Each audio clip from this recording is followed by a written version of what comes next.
আলিপুর আবহাওয়া দপ্তর আগেই জানিয়েছিল বৃহস্পতিবার থেকে রাজ্যের একাধিক জেলায় বজ্র বিদ্যুৎ সহ বৃষ্টিপাতের সম্ভাবনা রয়েছে।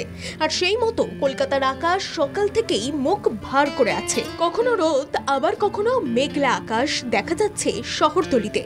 আজ রাজ্যের উপকূল এবং পশ্চিমবঙ্গের জেলাগুলিতে বিক্ষিপ্তভাবে বজ্র বিদ্যুৎ সহ বৃষ্টির পূর্বাভাস দেওয়া হয়েছে। পাশাপাশি বৃষ্টির সঙ্গে ঘন্টায় 30 থেকে 40 কিলোমিটার বেগে বইতে পারে ঝোড়ো হাওয়া।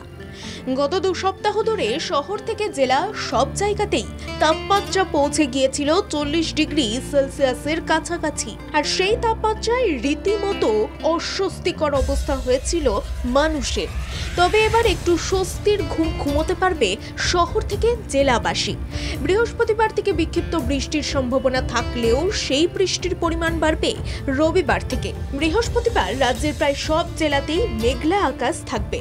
বেলা বাড়ার সঙ্গে সঙ্গে সূর্যের দেখা মিললেও তেমন প্রখর রোদে অস্বস্তি হবে না মানুষের। এই কয়েকদিন দাবদাহ থেকে কিছুটা রেহাই পাবে মানুষ। জেলায় জেলায় বৃষ্টির ভ্রুকুটি। বৃহস্পতিবার থেকে বিক্ষিপ্ত বৃষ্টির পূর্বাভাস।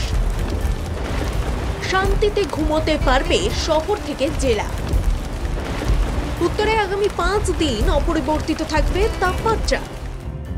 দক্ষিণবঙ্গে আগামী মঙ্গলবার পর্যন্ত রয়েছে বৃষ্টির সম্ভাবনা। তাপমাত্রা অনেকটাই কম থাকবে এবং আবহাওয়া থাকবে বেশ মনোরম। জেলায় জেলায় বৃষ্টির জেরে আগামী বেশ কয়েকদিন শহর কলকাতাতেও মনোরম আবহাওয়া বিরাজ করবে। তাপমাত্রা খুব একটা হেরফের হবে না। আগামী সোমবার কলকাতা শহরেও বৃষ্টির পূর্বাভাসের কথা জানিয়েছে আলিপুর আবহাওয়া দপ্তর।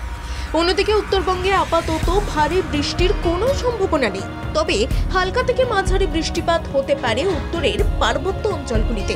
উত্তরের জেলাগুলিতে আগামী 5 দিন তাপমাত্রা বিশেষভাবে হেরফের হবে না, তবে 5 দিনের পর থেকেই পারদ চড়তে শুরু করবে উত্তরবঙ্গেও। ব্যুরো রিপোর্ট, বাংলা জাগো।